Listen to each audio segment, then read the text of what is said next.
ओम नमो भगवते वासुदेवाय। ओम नमो भगवते वासुदेवाय। ओम नमो भगवते वासुदेवाय। हरे कृष्णा। आप सभी का स्वागत है भगवद गीता स्वाध्याय में। आज हम हैं भगवद गीता के चौथे अध्याय के 38वें श्लोक में। आपके पास भी भगवद गीता हो तो आप भी साथ में रख सकते हैं। Chapter 4, verse 38. Nahi jnanena sandrisam pavitramih vidyate tat swayam yoga sansiddha kalena natmani bindati. Hare Krishna. Chapter 4, verse 38. Nahi jnanena sandrisam pavitramih vidyate tat swayam yoga sansiddha kalena न atmani bindati. शब्दार्थ। भगवान कहते हैं इस संसार में दिव्य ज्ञान के समान कुछ भी उदात या शुद्ध नहीं। उदात अर्थात बहुत हायर, ऊंचा, उत्कृष्ट। इस संसार में दिव्य ज्ञान के समान कुछ भी उदात या शुद्ध नहीं। शुद्ध यानी pure, we all know that. ऐसा ज्ञान समस्त योग का परिपक्व फल है। सो वास्तव में जिसको हम योग कहते हैं उसका असली मीनिंग यही है, दिव्य ज्ञान प्राप्त करना, उसे व्यवहार में उतारना और वैसा ही जीवन जीना। ऐसा ज्ञान समस्त योग का, जितने भी योग हैं, ज्ञान योग है ना, कर्म योग हैं, भक्ति योग है, सबका क्या है? परिपक्व, फाइनल, मैच्योर जो फ्रूट है वो क्या है? ऐसा ज्ञान समस्त योग का परिपक्व फल है। जो व्यक्ति भक्ति में सिद्ध हो जाता है, यानी भक्ति में स्थिर हो जाता है, शुद्ध हो जाता है, वह यथा समय यानी समय रहते ही अपने अंतर में, भीतर में इस ज्ञान का आस्वादन करता है ना। सो जो भी इस दिव्य ज्ञान से गुजरते हैं, वो जो ये ट्रांसेंडेंटल टेस्ट है, जो हायर टेस्ट है वास्तव में, उसका वो आस्वादन कर पाते हैं, उसका वो स्वाद ले पाते हैं वास्तव में। सो भगवान ना बहुत सारी चीजें बता रहे हैं हर एक एक श्लोक में। तो चौथा जो अध्याय ही दिव्य ज्ञान है, ये थोड़ा सा कई बार शुरू में डिफिकल्ट हो सकता है अंडरस्टैंड करने में, समझने में, डाइजेस्ट करने में। लेकिन दवाई कड़वी हो या दवाई या इंजेक्शन कई बार अच्छा नहीं लगता हो लेना, इसका मतलब ये नहीं कि हम रोगग्रस्त रहें और उपचार ना करें। सो निश्चित रूप से जो भवरोग में हम संसार में रहते हैं, 84 लाख योनि में भटकते रहते हैं, अज्ञान सागर में जो हम भटकते रहते हैं, इस दलदल में और संसार की अग्नि में जो हम तपिश में तपते रहते हैं, उससे निकालने के लिए ये अमृत की बूंद है, बारिश की बूंद है वास्तव में। सो ये जितने भी संसार में अग्नि है, दावानल है, कष्ट है, संघर्ष है, उससे लिबरेट करने के लिए, उससे हमें ऊपर उठाने के लिए इस दिव्य ज्ञान की आवश्यकता होती है। और यही भगवान चौथे अध्याय में भी बताने का प्रयास कर रहे हैं। क्या कह रहे हैं? भगवान कह रहे हैं, कल हमने 2 श्लोक लिया था, उसको मैं एक बार रिपीट कर देता हूँ। 4.36 भगवान कहते हैं, यदि तुम्हें समस्त पापियों में भी सर्वाधिक पापी समझा जाए तो भी तुम दिव्य ज्ञान रूपी नाव में स्थित होकर दुख सागर को पार करने में समर्थ होगे।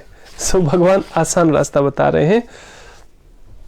उसके बाद 37 में है, जैसे प्रज्वलित अग्नि, यानी जितने भी लाइक इग्नाइटेड फायर है, पूरे जो अग्नि पूरे तेज में होती है, जैसे प्रज्वलित अग्नि ईंधन को भस्म कर देती, यानी जैसे पेट्रोल, डीजल, लकड़ी, ये ईंधन हो गया, भस्म कर देती, उसी तरह हे अर्जुन ज्ञान रूपी अग्नि भौतिक कर्मों के समस्त फलों को जला डालती है। मतलब जितने भी ना जो कर्म होते हैं, अच्छे बुरे, पाप पुण्य, जिसकी वजह से हमें बार बार जन्म लेना पड़ता है, बार बार यहाँ जन्म मृत्यु जरा व्याधि के चक्र में फंसना पड़ता है।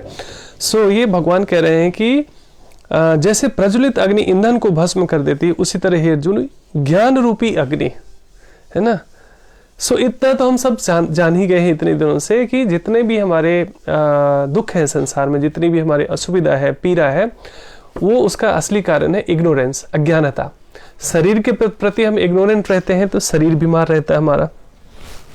मन के प्रति इग्नोरेंट रहते हैं तो मन बीमार रहता है हमारा, आत्मा के प्रति इग्नोरेंट रहते हैं तो आत्मा कमजोर पड़ जाती है हमारी। सो ये जो भगवत गीता का ज्ञान है, शरीर, मन और आत्मा तीनों को स्ट्रेंथन करने के लिए, तीनों को मजबूत करने के लिए, तीनों के प्रति सजग रहने के लिए कि क्या क्या नित्य है, क्या क्या अनित्य है, और नित्य और अनित्य का किस तरह से हमें बैलेंस रखना चाहिए वास्तव में।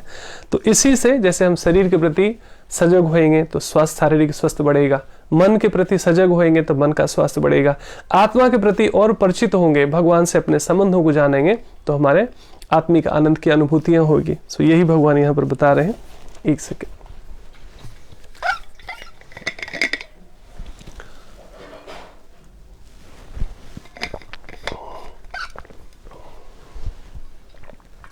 सो आज 38वें श्लोक में भगवान कह रहे हैं, न ही ज्ञान संदृशम पवित्रमेह विद्यते तत्स्वयं योग संसिद्ध काले न आत्मनि विन्दति। इस संसार में दिव्य ज्ञान के समान कुछ भी उदात्त यानी ऊंचा तथा शुद्ध नहीं है। ऐसा ज्ञान समस्त योग का परिपक्व फल है। जो व्यक्ति भक्ति में सिद्ध हो जाता है वह यथा समय अपने अंतर में यानी भीतर में इस ज्ञान का आस्वादन करता है। सो तात्पर्य समझ लेते हैं श्रील प्रभुपाद द्वारा। श्रील प्रभुपाद की जय। ओम अज्ञानतिमिरान्धस्य ज्ञानाञ्जनशलाकया चक्षुरुन्मिलितं येन तस्मै श्रीगुरुवे नमः। वाञ्छाकल्पतरुभ्यश्च कृपासिन्धुभ्य एव च पतितानां पावनेभ्यो वैष्णवेभ्यो नमो नमः। जय श्री कृष्ण चैतन्य प्रभु नित्यानंद, श्री अद्वैत गदाधर श्रीवासादि गौर भक्त वृंद। हरे कृष्णा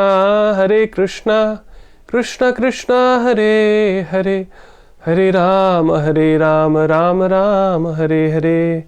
नमो विष्णुपदाय कृष्ण पृष्ठाय भूतले श्रीमते भक्ति वेदांत स्वामिनिति नामिने। नमस्ते सरस्वती देवी गौरवाणी प्रचारिणे निर्विशेष शून्यवादी पाश्चात्य देशतारिणे।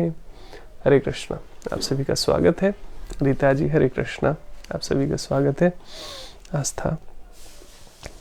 सो तात्पर्य में श्रील प्रभुपाद कहते हैं, कई बार क्या होता है ना कि जैसे आप गीता प्रेस की भगवत गीता लेते हैं और उसमें ना 2 लाइन संस्कृत की होती है, फिर 2 लाइन हिंदी की होती है। सो कई बार something is better than nothing. जब जिसके पास कोई भी उपलब्ध नहीं हो, यदि उसके पास वही भगवत ये अपना गीता प्रेस का भी भगवत गीता उपलब्ध हो तो उसको पढ़ना चाहिए निश्चित रूप से। Something is better than nothing. लेकिन जब तक थोड़ा डिस्क्रिप्शंस नहीं होता, थोड़ा डिटेल्स नहीं होता ना, तो कई बार डाइजेस्ट करना, इस ज्ञान को समझना बहुत मुश्किल होता है अपने सीमित बुद्धि से। इसीलिए जो शुद्ध भक्त होते हैं उनकी जब हम कमेंट्री पढ़ते हैं, उनका जब हम तात्पर्य पढ़ते हैं तो ये समझिए जैसे ना घोल घोल के पिला दिया जाता है, उस तरीके से हमें समझ में आने लगता है वास्तव में, है ना। सो अल्टीमेट ये है कि पूरे भगवत गीता का उद्देश्य है हमें कृष्ण भावना भावित होना है, यानी भगवान का अच्छा सा भक्त बनना है, अच्छा बच्चा बनना है। नहीं तो कई बार क्या होता है, बहुत सारी हजारों कमेंट्री लिखी गई है भगवत गीता पे, तो लोग भगवान को थोड़ा साइड कर देते हैं और अपनी सारी बुद्धि उसमें डाल देते हैं।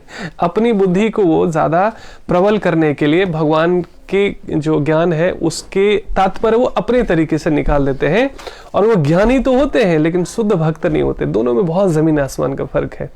शुष्क ज्ञान से क्या हो जाता है कि जीवन की ना मिठास खो जाती है, सरलता सहजता खो जाती है ना। ऐसे व्यक्ति का ज्ञान भी कई बार ना बोझ बन जाता है, वो अहंकार बन जाता है। और शुद्ध भक्ति का जो ज्ञान है वो धीरे धीरे जब हृदय में उतरने लगता है तो वो ज्ञान प्रेम में परिवर्तित हो जाता है, क्योंकि हर एक ज्ञान योग का, ध्यान योग का, भक्ति योग का, कर्म योग का एक ही उद्देश्य है, भगवत प्रेम प्राप्त करना। भगवत प्रेम प्राप्त करने का आस्वादन तभी पता चलता है जब जीवन में प्रेम बढ़ने लगे, मिठास बढ़ने लगे, सरलता बढ़ने लगे, सहजता बढ़ने लगे, है ना। विश्व बंधुत्व का भाव बढ़ने लगे, है ना, कि सारा संसार ही हमारा परिवार है। तो एक एक प्राणी के प्रति प्रेम और करुणा का भाव बढ़ने लगे। तो सामान्यतया जो वर्ल्ड हेल्थ ऑर्गेनाइजेशन है, WHO है, वो हेल्दी व्यक्ति का एक डेफिनेशन बताता है, a person who is healthy physically, mentally and socially. उनके लिए 3 पैरामीटर्स है स्वस्थ व्यक्ति को जांचने के लिए कि एक व्यक्ति शरीर से भी स्वस्थ हो, मन से भी स्वस्थ हो और सामाजिक संबंध भी उसके अच्छे हो, सोशली भी वो अच्छा हो, मतलब समाज के प्रति वो उत्पात न मचाए, समाज के प्रति वो कैसा कोई डिस्ट्रक्टिव ना हो बंदा, तो ऐसे व्यक्ति को स्वस्थ माना जा सकता है। लेकिन जो हमारी सनातन संस्कृति है, जो हमारी सनातन परंपरा है, हमारी जो भारतीय संस्कृति है, उसमें एक और चीज एडिशन करती है, वो है spiritual health. So a person who is completely healthy that can be defined by seeing his physical health, mental health, social health and spiritual health. So spiritual health and emotional health ये सब इसी में आ जाता है। सो ऐसा देखा गया है कि कोई व्यक्ति शरीर से हट्टा कट्ठा हो, लेकिन उसको गुस्सा बहुत ज़्यादा हो, टेंशन बहुत ज़्यादा रहता हो, नींद की समस्या होती हो, इरिटेट बहुत होता हो, इसका मतलब शरीर जिम जाकर उसने हट्टा कट्टा तो कर लिया है, लेकिन मन स्वस्थ नहीं है अभी। सो केवल शरीर से तो स्वस्थ दिखता है वो, लेकिन अभी मन स्वस्थ नहीं है।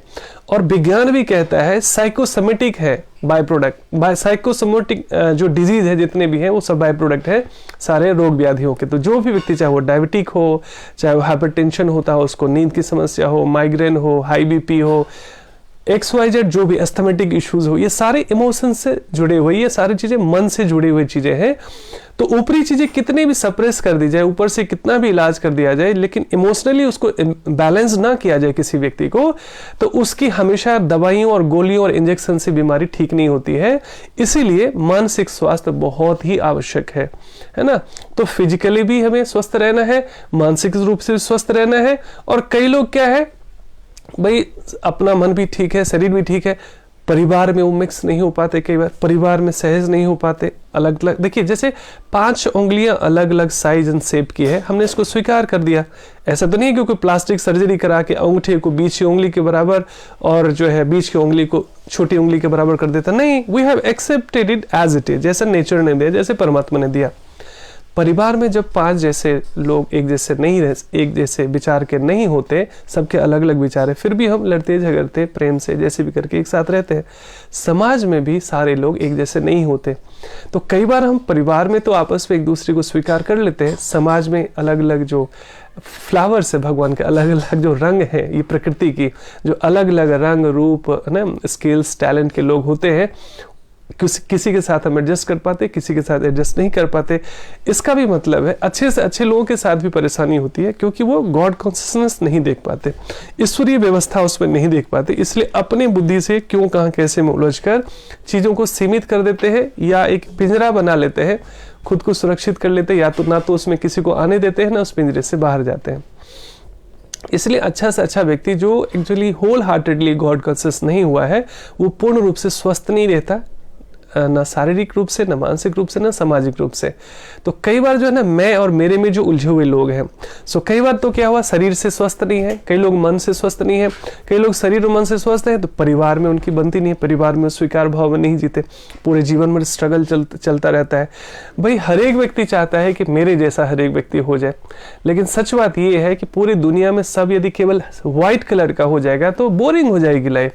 सो दुनिया में अलग अलग कलरफुल लोग हैं, जैसे अलग अलग रंग है, हमारे 7 रंग है, ये खूबसूरती है जीवन की, है ना। ये प्रकृति की व्यवस्था है कि कोई लाल है, कोई काला है, कोई पीला है, मतलब ये खूब रंग का जो हम 7 रंग बैनिया पिनाला कहते हैं, कोई बैगनी है, कोई सफेद है, कोई ग्रीन है, अलग अलग रंग है।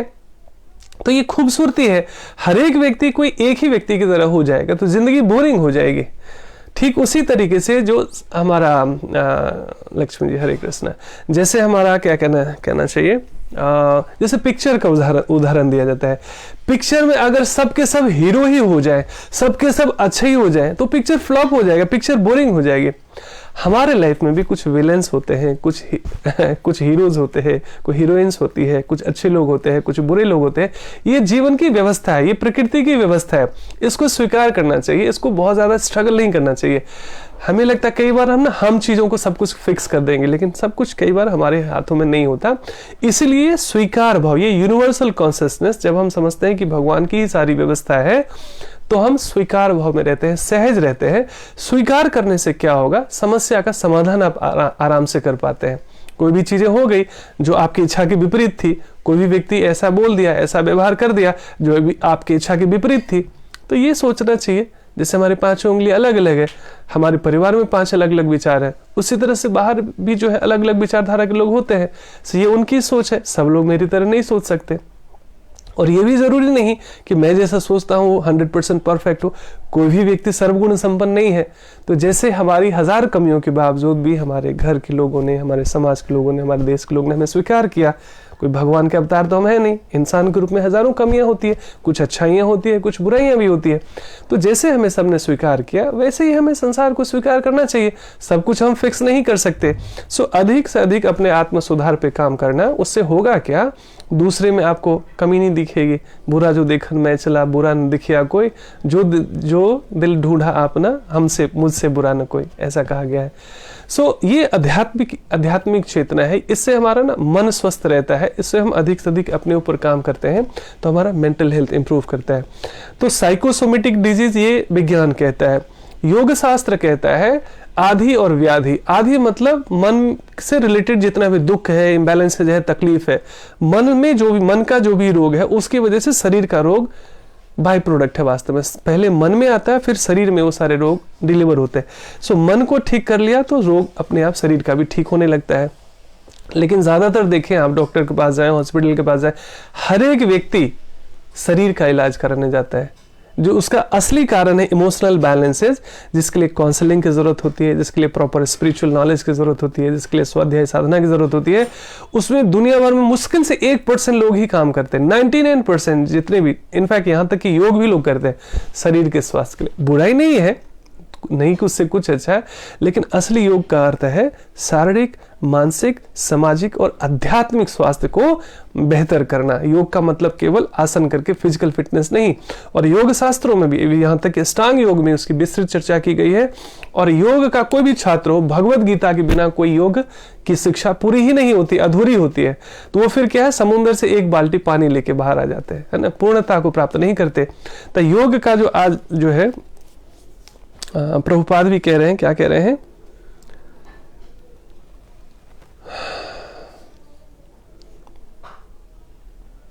हाँ नहीं, भगवान कह रहे बल्कि, ऐसा ज्ञान समस्त योग का परिपक्व फल है। ये भगवान का स्टेटमेंट है, चैप्टर 4 वर्स 38, है ना।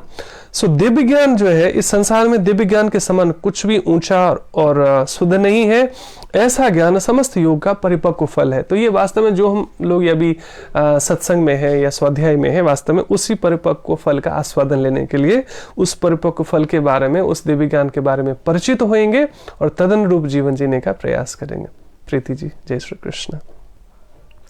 जो व्यक्ति भक्ति में सिद्ध हो जाता है, यहाँ पर भगवान भक्ति की प्रधानता बता रहे हैं, वह यथासंभव अपने अंतर में इस ज्ञान का आस्वादन करता है। सो वही, इसे ही ट्रांसेंडेंटल रियलाइजेशन कहते हैं या दिव्य आत्म साक्षात्कार कहते हैं।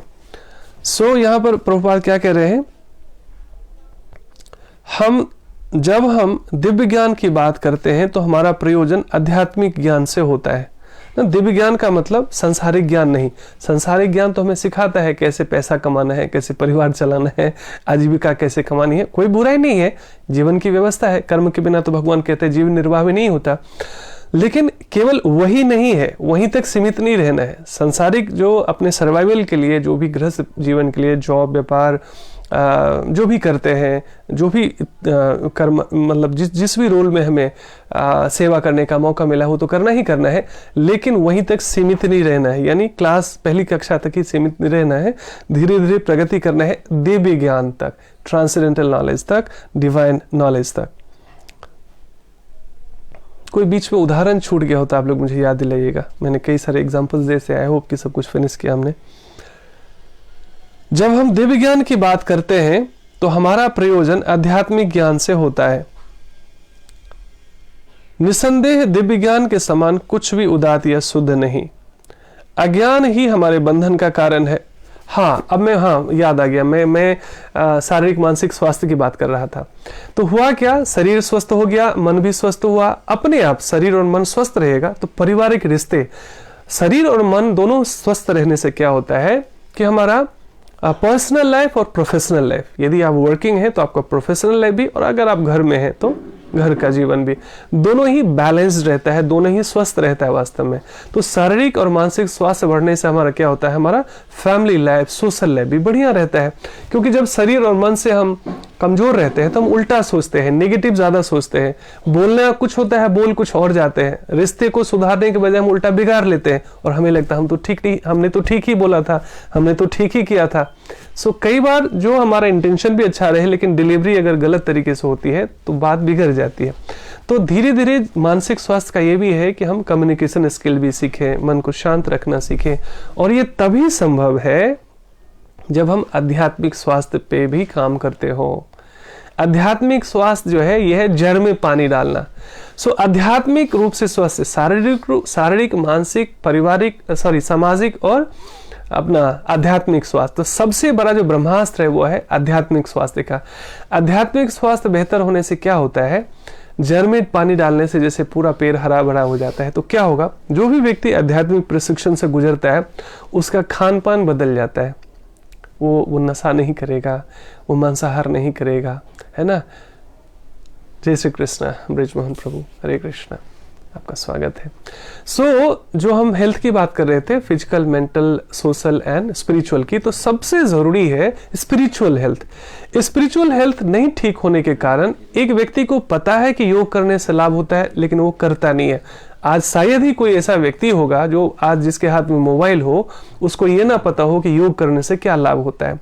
सबको पता है लेकिन करते कितने लोग हैं। यदि आप उनसे पूछें डू यू प्रैक्टिस योगा, एक लूजर की तरह, हारे हुए व्यक्ति की तरह वो मुस्कुराते हुए कहेंगे नहीं जी टाइम नहीं बचता है, ऑल दैट। मतलब इतने बहाने हैं, मैं आपको बता नहीं सकता, उसी में टाइम चला जाएगा। मैं क्योंकि हम लोग डेली फेस करते हैं इन चीजों को। कहने का मतलब क्या है, पता है। एक डॉक्टर को पता है सिगरेट पीने से हमारे फेफड़े खराब होंगे, वो दूसरों को भी मना करता है, smoking is injurious to health, alcohol मत लेना, नशा मत करना, लेकिन खुद वो कई बार बात होता है। क्यों? मेंटली बैलेंस नहीं है, क्योंकि अध्यात्म मिसिंग है। सो अध्यात्म नहीं होने के कारण क्या होता है, हम अच्छे भी रहते हैं तो आर्टिफिशियली अच्छे रहते हैं। हम प्रयास करते हैं, फाइट करते हैं अच्छा बनने का, स्पॉन्टेनियस नहीं होता, नेचुरल नहीं होता, क्योंकि हुआ ही क्लियर नहीं है। आध्यात्मिक व्यक्ति क्यों शरीर का ध्यान करते हैं? क्योंकि ये शरीर सिर्फ मेरा नहीं है। शरीर का क्यों ख्याल रखते हैं? क्योंकि वो जानते हैं बखूबी कि ये शरीर मंदिर की तरह है, इसमें आत्मा और परमात्मा का वास है, और इस शरीर पे केवल मेरा ही अधिकार नहीं है, मैं तो सिर्फ केयर टेकर हूँ। वास्तव में ये जो हमारी ये जो संपदा है शरीर रूपी, ये असली मालिक इसके परमात्मा है, भगवान है। तो सोचिए, एक सांसारिक उदाहरण से सोचिए कि आपको मोदी जी इस देश के प्रधानमंत्री है ना, वो भगवान तो नहीं है, एक इंसान ही है, लेकिन फिर भी एक बहुत शीर्ष पदों पे है। वो आपको एक बहुत कीमती गिफ्ट देते हैं, तो सोचिए आप पूरे जीवन भर कितना संभाल के रखेंगे उसको तो छोड़िए। आज वैलेंटाइंस डे है यंगस्टर के लिए, ये अंग्रेजों की संस्कृति है लेकिन हम लोग कॉपी कैट करते हैं।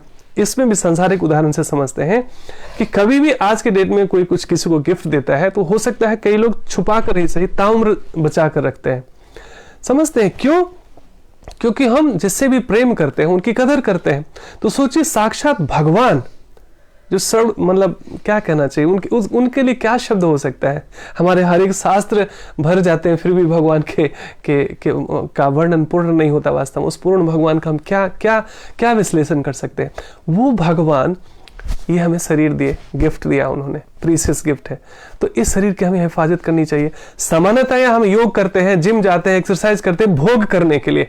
डॉक्टर ने मना कर दिया, अरे डायबिटीज आप नहीं खा सकते, वो नहीं खा सकते, चलो आप योगा करो, थोड़ा सा कपालभाति करो, थोड़ा सा ये करो, और फिर आप कुछ भी खा सकते हो। फिर जो आप नहीं खा सकते, मतलब जब तक हम केवल बॉडी कॉन्शियस रहते हैं तो शरीर का, मन का, सोशल वेलबींग का भी, सोशल हेल्थ का भी ध्यान रखते हैं, लेकिन वो सब आर्टिफिशियल होता है, बारी होता है, हमारा हुआ ही क्लियर नहीं होता, नेचुरल नहीं होता है, वो स्पॉन्टेनियस नहीं होता। फिर हम फाइट कर रहे होते हैं, स्ट्रगल कर रहे होते हैं अच्छा बनने का, है ना।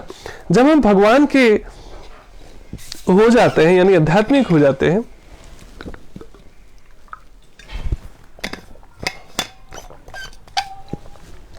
तो फिर हम अच्छा बनने का प्रयास नहीं करते, अच्छे हो जाते हैं। जमीन आसमान का फर्क है दोनों में, अच्छा बनने में और अच्छा होने में। अच्छा बनने में तो फाइट है, हम प्रूफ करते रहते हैं अच्छा बनने का, लेकिन जब अंदर का कचरा समाप्त हो गया, हृदय का सारा विकार समाप्त हो गया, मन का सारा दोष दूर हो गया आध्यात्मिक सफाई से, सत्संग से, साधना से, स्वाध्याय से, तो हम अच्छे हो जाते हैं। अच्छा होना बाय प्रोडक्ट हो जाता है, क्योंकि जो भगवान के बच्चे होते हैं वो एक्चुअली अच्छे हो जाते हैं, अच्छे बनते नहीं है। दोनों में बहुत फर्क है। अभी तक हम जो भी कर रहे हैं वो फाइट कर रहे हैं, अच्छा बनने का प्रयास कर रहे हैं, योग करते हैं, ध्यान करते हैं, सत्संग भी जाते हैं, जब भी करते हैं, ये स्ट्रगल चल रहा है, हमारा फाइट चल रहा है। अभी नेचुरल नहीं है, अभी योग में टेस्ट नहीं आया, ध्यान में टेस्ट नहीं आया, सात्विक आहार में टेस्ट नहीं आया, भगवान की सेवा में टेस्ट नहीं आया, नाम जप में और ध्यान में टेस्ट नहीं आया, किताब भी पढ़ लेते फॉर्मेलिटी के लिए, सत्संग भी सुन लेते हैं, चलो थोड़ा सा दुख वो कम हो जाएगा, थोड़ी शांति मिल जाएगी, वो टेस्ट डेवलप नहीं हुआ है। लेकिन कोई प्रॉब्लम नहीं है, जब जागो तभी सवेरा। टेस्ट एक दिन में तो डेवलप होगा नहीं, धीरे धीरे धीरे धीरे धीरे जैसे जैसे सफाई बढ़ती जाएगी तो दिव्य ज्ञान, ये दिव्य ज्ञान ऐसा है जो भगवान का संदेश है, उससे हमारा हायर टेस्ट डेवलप होता है। उसके बाद हम अच्छे हो जाते हैं, जो भी चीजें ऑटोमेटिकली, फिर वो ड्रामा नहीं रहता। अभी तक हमारा अच्छा बनना भी ड्रामा है। देखिए बचपन की प्योरिटी कैसी होती थी, बचपन में अगर हम गुस्सा होते थे तो 100% गुस्सा होते थे, रूठते थे तो 100% रूठते थे, रोते थे तो 100% रोते थे, उसमें कोई मिलावट नहीं होती थी। आज हम जो बड़े हो गए ना, हमारा हंसना और रोना दोनों ही मिलावटी है वास्तव में। लोग क्या कहेंगे, मतलब पीपल कॉन्शियस हम रहते हैं, हंसने में भी रोने में भी। सो वही जो बचपन की जो सरलता है, शुद्धता है, प्योरिटी है, यही आध्यात्मिक चेतना धीरे धीरे ये दिव्य ज्ञान हमें वो बच्चे जैसी सहजता, बच्चे जैसा प्रेम, बच्चे जैसा निर्मल बना देता है हमें। फिर हम अच्छे बनते नहीं है, अच्छे हो जाते हैं, है ना। This is the by product, this is beauty of spiritual life actually. So इसीलिए सारा हम सबका प्रयास है, धीरे धीरे हमें आगे बढ़ना चाहिए। तो उसके बाद जो 100 कहते हैं ना, 100 सुनार की एक लोहार की, वो क्या है, आध्यात्मिक व्यक्ति बनना। आध्यात्मिक व्यक्ति शरीर का हिफाजत करता है ना। क्यों करता है? क्योंकि स्वस्थ शरीर से हम बेहतर सेवा कर पाएंगे भगवान की।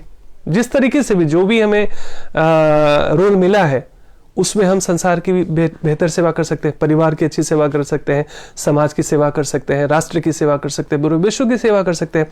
शरीर का स्वस्थ रहना सबसे पहली प्रायोरिटी है। तो इसलिए क्योंकि हम भगवान की सेवा के निमित्त शरीर का ध्यान रखते हैं, तो शरीर का भी ध्यान रखते हैं। तो बाय डिफॉल्ट आपका खान पान सुधर जाएगा, क्योंकि भाई भगवान का दिया हुआ ये शरीर गिफ्ट है, इसमें आप कचरा नहीं बढ़ेंगे, ये डस्टबिन नहीं है, इसका आप ख्याल रखेंगे। सो ये और हर एक आप खाते समय भी भगवान का भोग लगा हुआ प्रसादी खाएंगे। सो आप गॉड कॉन्शियस हो गए, आपकी चेतना शुद्ध हो गई, तो शरीर का बाय डिफॉल्ट हिफाजत होने लगता है। मन जो है ना, बार बार जब स्वाध्याय करेंगे, सत्संग सुनेंगे, है ना, साधना करेंगे, तो मन का स्वास्थ्य अपने आप अच्छा हो जाएगा। संसार की हाय है, ये जो कपट है, छल है, दूसरे को धोखा देना है ना, मांसाहार है, व्यभिचार, इस सब से हम दूर हो जाते हैं वास्तव में, तो मानसिक स्वास्थ्य बेहतर होने लगता है। नहीं तो क्या होता है, देखिए जीवन में ना मोटिवेशन और इंस्पिरेशन में जमीन आसमान का फर्क है।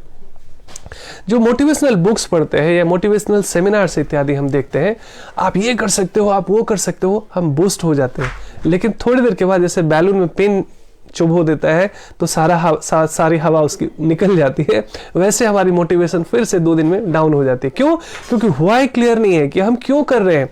एक बार आपको भगवद गीता जैसे देवी ज्ञान का से व्हाई क्लियर हो गया, जीवन का पर्पस पता चल गया कि क्यों हमें स्वस्थ रहना है, क्यों योग करना चाहिए, क्यों सात्विक आहार लेना चाहिए, क्यों मानसिक स्वास्थ्य हमारे लिए उचित है, क्योंकि हम प्रीशियस गिफ्ट है भगवान की तरफ से।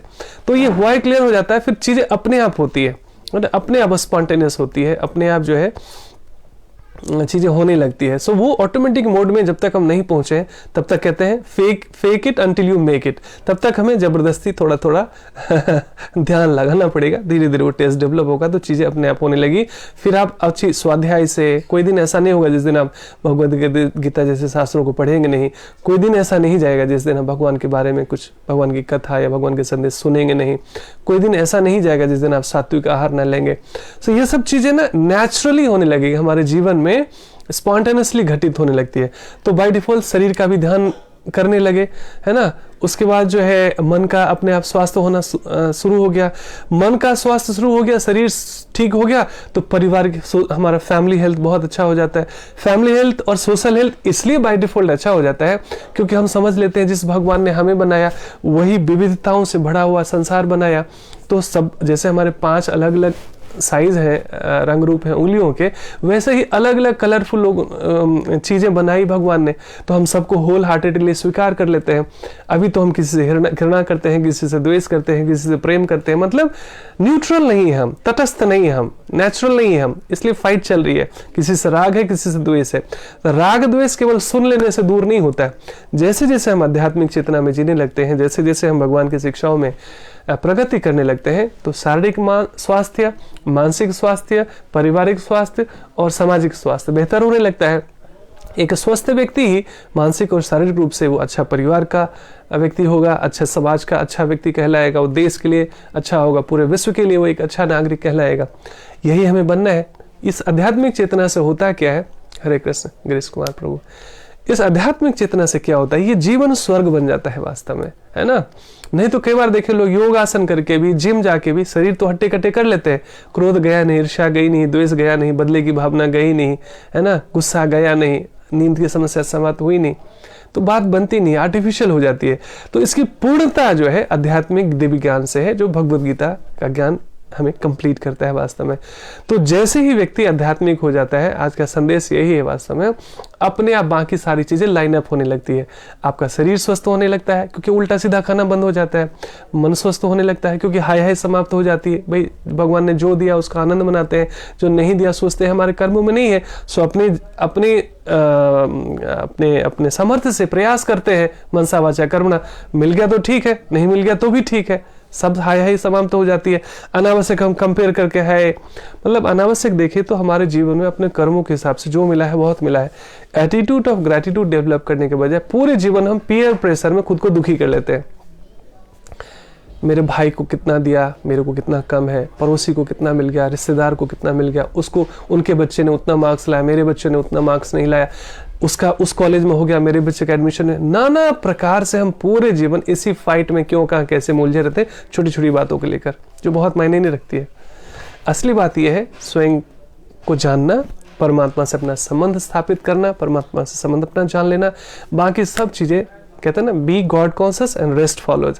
जैसे हम ईश्वरीय चेतना में जीने लगते हैं, ईश्वरीय संदेशों से, दिव्य ज्ञान से, बाकी सब सेटल होने लगती है। Physical health, mental health, family health, social health, national health and global health, सब सेट होने लगता है। सो आप संसार में जो भी व्यवधान देख रहे हैं, जितनी भी फाइट स्ट्रगल देख रहे हैं ना, उसका एकमात्र निदान है दिव्य ज्ञान। ये दिव्य ज्ञान से हर एक व्यक्ति को प्रशिक्षित कर दिया जाए तो बाकी सारी चीजें अच्छी बनने का लोग ड्रामा नहीं करते, बाय डिफॉल्ट नेचुरली अच्छे हो जाते हैं। सो जो आध्यात्मिक जीवन है इसमें ड्रामा चलता नहीं है। मतलब जितना हमारे जीवन में नकलीपन बचा हुआ है उतने हम आनंद से एक्चुअली दूर हैं। अभी जितने हम नेचुरल होते जाते हैं, जितनी ईश्वरीय चेतना में हम जीने लगते हैं, बाहर वैसे ही चीजें रहेगी, बारिश होती रहेगी लेकिन आपको छाता मिल जाता है, बारिश होती रहेगी लेकिन आपको रेनकोट मिल जाता है। सो आप थोड़ा बहुत फिर भी भीगेंगे, दुनिया फिर भी आपको प्रभावित करेगी। आप कितना भी छाता ले लें, कितना भी रेनकोट ले लें, कितना भी आप कार से जाएं, थोड़े बहुत तो छींटे पड़ते हैं लेकिन ज्यादा प्रभावित नहीं होंगे आप। सो यही दिव्य ज्ञान की खूबसूरती है वास्तव में। तो इसलिए हमें सबसे पहले आध्यात्मिक ज्ञान में जीना है, बाकी सब चीज अपने आप सेटल होने लगती है। ये मेरा व्यक्तिगत अनुभव भी है और यही साधु और शास्त्र बता रहे हैं।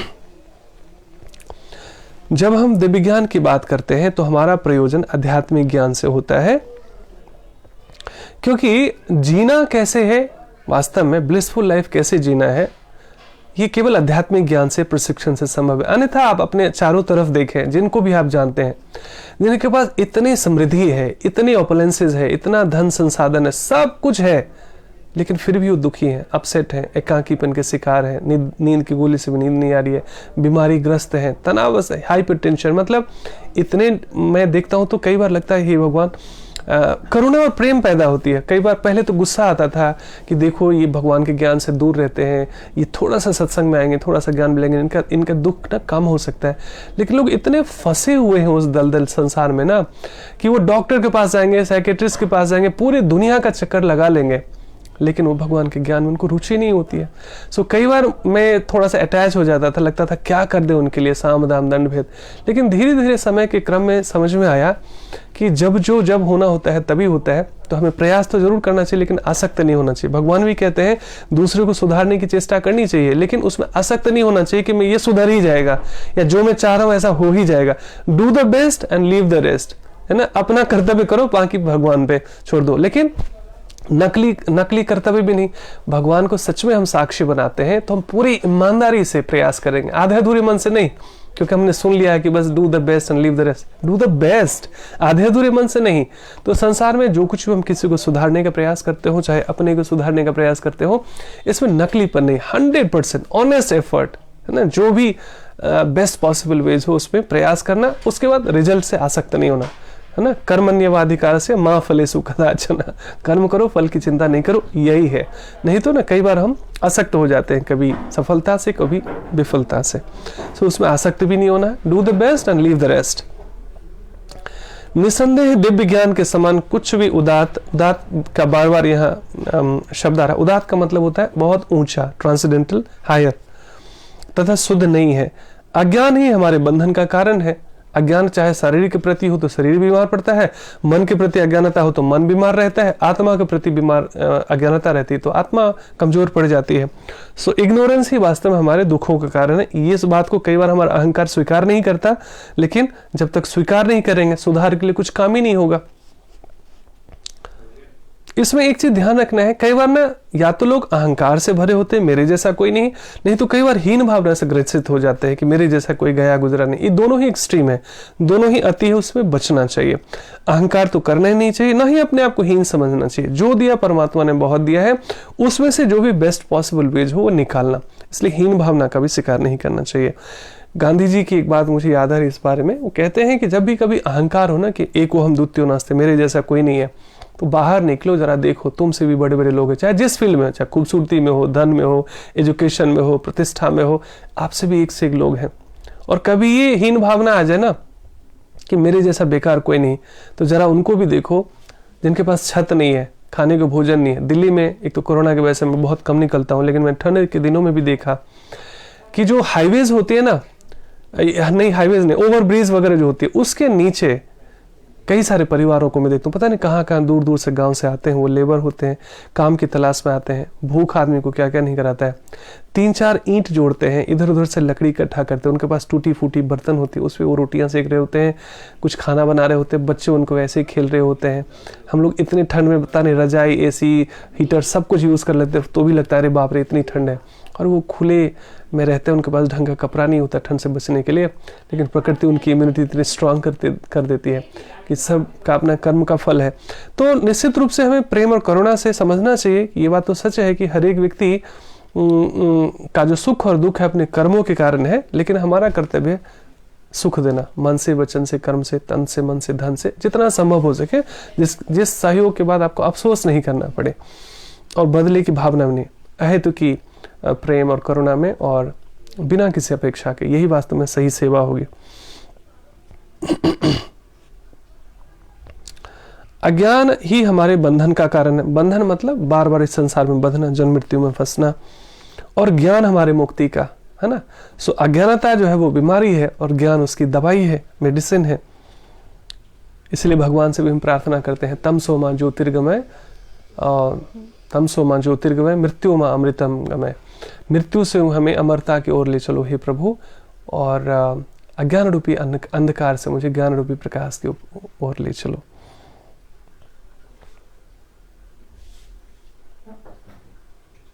जब कोई दिव्य ज्ञान की अवस्था प्राप्त कर लेता है तो उसे अन्यत्र शांति खोजने की आवश्यकता नहीं रहती। सो होता क्या है, हमारे भीतर ही वो शांति है और बिना प्रशिक्षण के हमें हमारी वो शांति रिवील नहीं होती है। ऐसा जब तक नहीं होता तो शांति की तलाश के लिए लोग पता नहीं नाना प्रकार के क्या क्या उपाय करते हैं।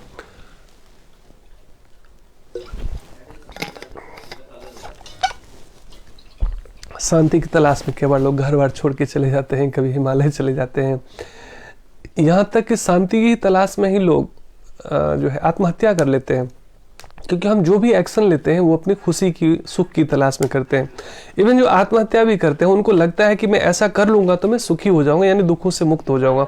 यानी संसार में जो भी प्रयास है व्यक्ति देखे, घर से बाहर जाए, जीवन छोड़ने का प्रयास करे या जो कुछ भी करते हैं, वो एक्चुअली अपने दुखों से मुक्त होने के लिए शांति की तलाश में। लेकिन आत्महत्या करने के बाद हमको पता ही है कर्म और भटकना पड़ता है। ये ठीक वैसा ही है जैसे किसी को 4 साल की सजा मिली जेल में, कुछ न कुछ भूल चूक हो गई, अपराध हो गई है, और वो भागने का प्रयास करता है और किसी भी प्रकार से वो जेल तोड़कर या कैसे भी करके छल करके भाग भी गया, अब जो पकड़ा जाएगा, पकड़ा ही जाएगा, अब जो पकड़ा जाएगा उसकी सजा और कड़ी कर दी जाती है, उसका और कारावास बढ़ा दिया जाता है। वैसे जो लोग आत्महत्या करते हैं, कोई कर्मों का क्षय हुआ नहीं है और बीच में ही ये इसको दुर्ग कहा गया है, इसको जेल कहा गया है वास्तव में संसार को।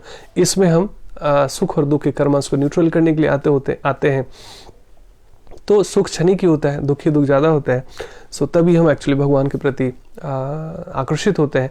तो जो कोई ऐसे जेल तोड़कर भाग जाता है उसकी सज़ा डबल हो जाती है, इसलिए हमें कभी सोचना भी नहीं चाहिए, है ना। एक तो ये हो गया सुसाइडल का।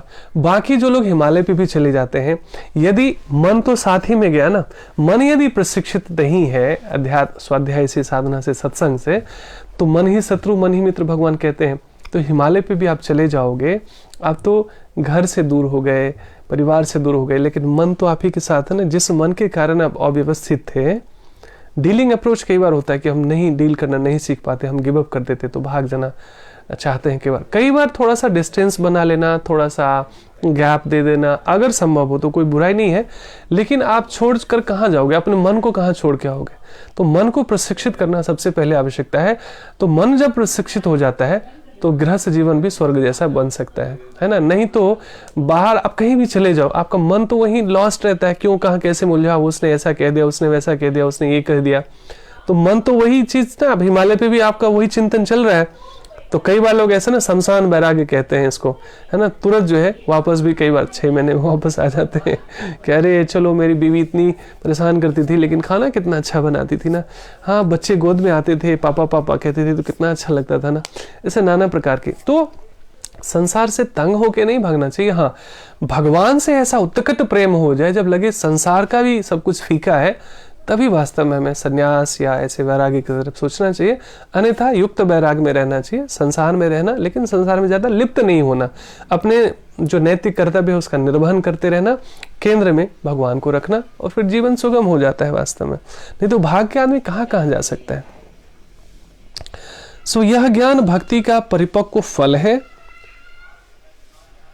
अज्ञान ही हमारे बंधन का कारण है और ज्ञान हमारी मुक्ति का। यह ज्ञान भक्ति का परिपक्व फल है।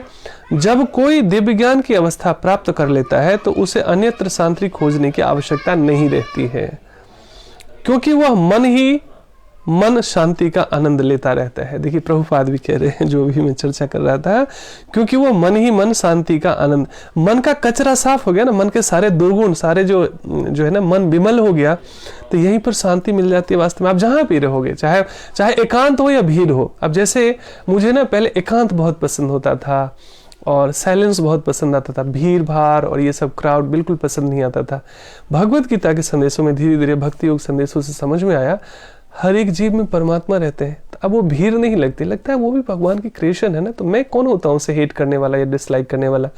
तो अब भीड़ हो तो भी और एकांत हो तो भी, दोनों में मैं बहुत आनंदित रहता हूँ वास्तव में। सो ये एक प्रगति हुई है और धीरे धीरे ये अपनी स्वयं की यात्रा होती है। हम सभी लोग चेतना के अलग अलग स्तर में होते हैं और हर एक चीज़ का एक वक्त आता है, पर धीरे धीरे हम लगातार जब इस आध्यात्मिक स्कूल में आगे बढ़ते रहते हैं तो हमारी अलग अलग अनुभूतियाँ होती है अलग अलग समय पर। जब कोई दिव्य ज्ञान की अवस्था प्राप्त कर लेता है तो उसे अन्यत्र शांति खोजने की आवश्यकता नहीं रहती, क्योंकि वो मन ही मन शांति का आनंद लेता रहता है। दूसरे शब्दों में ज्ञान तथा शांति का पर्यवासन कृष्ण भावनामृत में हो जाता है। पर्यवासन का यह अंत है, अंत हो जाना या फाइनल डेस्टिनेशन मिल जाना। ज्ञान तथा शांति का, है ना, ज्ञान भी चाहिए, ज्ञान के बिना शांति नहीं होती, और शांति के बिना, इसका मतलब यदि शांति नहीं मिले इसका मतलब हम ज्ञान में है ही नहीं। तो ज्ञान तथा शांति का पर्यवासन यानी फाइनल डेस्टिनेशन कृष्ण भावनामृत में हो जाता है। और कृष्ण भावनामृत का मतलब क्या हुआ? भगवान के बताए हुए मार्ग पर चलना, भगवान के संदेशों में चलना। भगवत गीता के संदेश की यही चरम परिणति है। सो ये अल्टीमेट नॉलेज है एक्चुअली भगवत गीता का, कि हमें कृष्ण भावनामृत बनना है, भगवान के संदेशों पर चलने का प्रयास। ये हम इसको पढ़ते हैं थोड़ा थोड़ा डेली। कोई ऐसा दिन नहीं जाए जब हम थोड़ा सा पढ़े नहीं। आपको रुचि नहीं होती तो भी बेमन सही पढ़िए। पढ़ते पढ़ते पढ़ते पढ़ते टेस्ट डेवलप होगा। जैसे बच्चे को शुरू में स्कूल में मन नहीं लगता, बस धीरे धीरे जाता है, वहाँ फिर उसकी दोस्ती हो जाती है, फिर थोड़ा सा उसको अप्रिशिएशन मिलता है, थोड़ा सा उसका रिजल्ट जैसे इंप्रूव करता है तो धीरे धीरे वो कनेक्ट करता है, फिर वो खुद स्कूल जाने लगता है। आपको पोस्ट नहीं करना पड़ता हमेशा। वैसे ही शुरू में बच्चा रोता है ना, वो बहुत बहाने बनाता है कि नहीं जाना करके स्कूल, लेकिन हम जैसे भी करके प्यार से बहलाकर फुसलाकर कभी आंख दिखाकर उसको प्रेरित करते हैं जाने के लिए। वैसे हमारा मन हो मन ना हो, हम प्रतिदिन भगवद गीता को थोड़ा सा पढ़ने का प्रयास करना चाहिए, हर एक दिन थोड़ा सा सुनने का प्रयास करना चाहिए।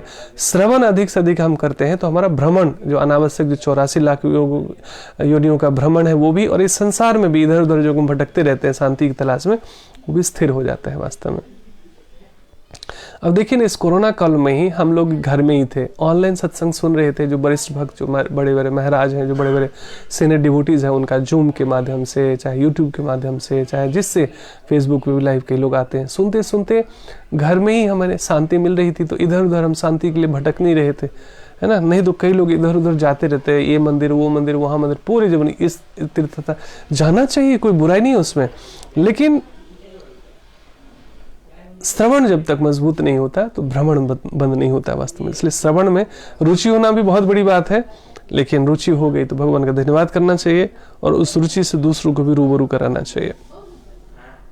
सो ये वास्तव में आज का संदेश है। कितना टाइम हो गया, मैं देखता हूँ, उससे लगभग टाइम हो ही गया है। सो आज चूंकि तात्पर्य छोटा था तो मैं दूसरे श्लोक को भी टच कर सकता था, लेकिन अच्छा है एक ही दिन में एक चीज हम डाइजेस्ट कर पाए, उतना ही लेना चाहिए। सो यही भगवान का संदेश है। भगवान कह रहे हैं 38वें श्लोक में, न ही ज्ञान न संदेशा पवित्र में विद्यते ततः स्वयं योग संसिद्ध काले न आत्मनि बिंदति। इस संसार में, यह है 4थे अध्याय का 38वां श्लोक, इस संसार में दिव्य ज्ञान के समान कुछ भी ऊंचा और शुद्ध नहीं। ऐसा ज्ञान समस्त योग का परिपक्व फल है। जो व्यक्ति भक्ति में सिद्ध हो जाता है वह यथा समय, अब इसमें घबराना भी नहीं है कि हम भक्ति में तो सिद्ध हुए नहीं है। अच्छी बात यह है कि हमारे एडमिशन तो हो गई ना, थोड़ी रुचि तो हो गई ना, थोड़ा सा हम सुनने का प्रयास तो कर रहे हैं ना, तो धीरे धीरे साधना से सिद्धियां मिलेगी। तो हम सब लोग साधना कर रहे हैं वास्तव में सिद्धियों के लिए, शुद्ध होने के लिए। वह यथा समय अपने अंतर में इस ज्ञान का आस्वादन करता है। और वास्तव में ना बहुत ये फिलॉसफी है ना, बहुत टफ होता है कई बार डाइजेस्ट करना, सुनना, लेकिन धीरे धीरे हमें प्रगति तो करनी पड़ेगी ना। अब हम हमेशा कोई स्कूल में जाए बच्चा और सोचे कि मैं हमेशा पहली कक्षा में रहूंगा, हाय कितना अच्छा ABCD सीखते रहेंगे, है ना, 2 + 2 4 ही सीखते रहेंगे, तो ऐसे तो प्रगति नहीं होगी ना। धीरे धीरे हमें दूसरी तीसरी कक्षा करते करते हमें सीनियर सेकेंडरी और कॉलेज में भी प्रगति करनी पड़ेगी। तो ये जो समझिए, ये जो है कॉलेज की शिक्षा है वास्तव में, ये ग्रेजुएशन लेवल की शिक्षा है। इससे ऊपर भी PhD लेवल की और दूसरी शिक्षा होती है, जिसको चैतन्य चरितामृत कहा गया है ना। तो इस तरीके से हमें धीरे धीरे प्रगति तो करनी पड़ेगी। कठिन है इसलिए चीज़ें करने योग्य है। कठिन मानकर हम कब तक जो है आसान चीज़ 2 + 2 कब तक बनाते रहेंगे, सॉल्व करते रहेंगे। एक दिन हमें जो है बीटा थीटा अलजेब्रा इन सब चीज़ों को समझना ही पड़ता है। तो यही भगवद गीता का ज्ञान है। तो कोई एक्सक्यूज़ बनाए बिना, और हम सब भाग्यशाली हैं कि इसमें हमारी रुचि हो रही है। सो जब जागो तभी सवेरा, स्वयं भी जागृत होना चाहिए इस ज्ञान से। और यही ज्ञान एक उम्मीद है वास्तव में, यही ज्ञान एक उम्मीद है जो वास्तविक शांति प्रदान कर सकता है। नहीं तो शांति की तलाश में ही लोग नशा भी करने लगते हैं, शांति की तलाश में पता नहीं क्या क्या लोग गलत चीज़ें करने लगते हैं, फिर भी शांति मिलती नहीं है, बल्कि अशांति जरूर मिलती है उनके जीवन में उसके प्रतिफल, क्योंकि बुरे का फल तो बुरा ही होता है ना। तो इसलिए हमें भगवान के बताए हुए रास्तों पर, साधु और संतों के बानी पर चलने का प्रयास करना चाहिए, जिज्ञासा करनी चाहिए, और फिर दीप से दीप जले। एक दिन हम भी प्रकाशित होते हैं धीरे धीरे, और हम सबके जीवन प्रतिदिन ज्ञान का प्रकाश बढ़ ही रहा है, हमारे जीवन में बेहतरी हो रही है। बाय डिफॉल्ट एक ना एक रीप्रोग्रामिंग हो रही है आपके सबकॉन्शियस माइंड की। इतना जो कचरा हम बचपन से लेकर अभी तक, कितना कचरा यहाँ जमा कर चुके इस पेन ड्राइव में, ये अपना सबकॉन्शियस माइंड रूपी पेन ड्राइव में, उसको अब ये एंटीवायरस लग रहा है। ये जो सत्संग सुन रहे हैं ना, ये एंटीवायरस है, जो अनावश्यक चीजें हैं उसको हटा रहा है। तो उसी मात्रा में धीरे धीरे सुख और शांति की अनुभूतियां होती रहती है। इससे हमारा शरीर स्वस्थ रहता है, मन स्वस्थ रहता है, पारिवारिक संबंध बेहतर रहते हैं, स्वस्थ रहते हैं, सामाजिक संबंध भी हमारे बेहतर रहते हैं, है ना। सो यही आज का संदेश है। हरे कृष्णा। आप सभी का बहुत बहुत धन्यवाद।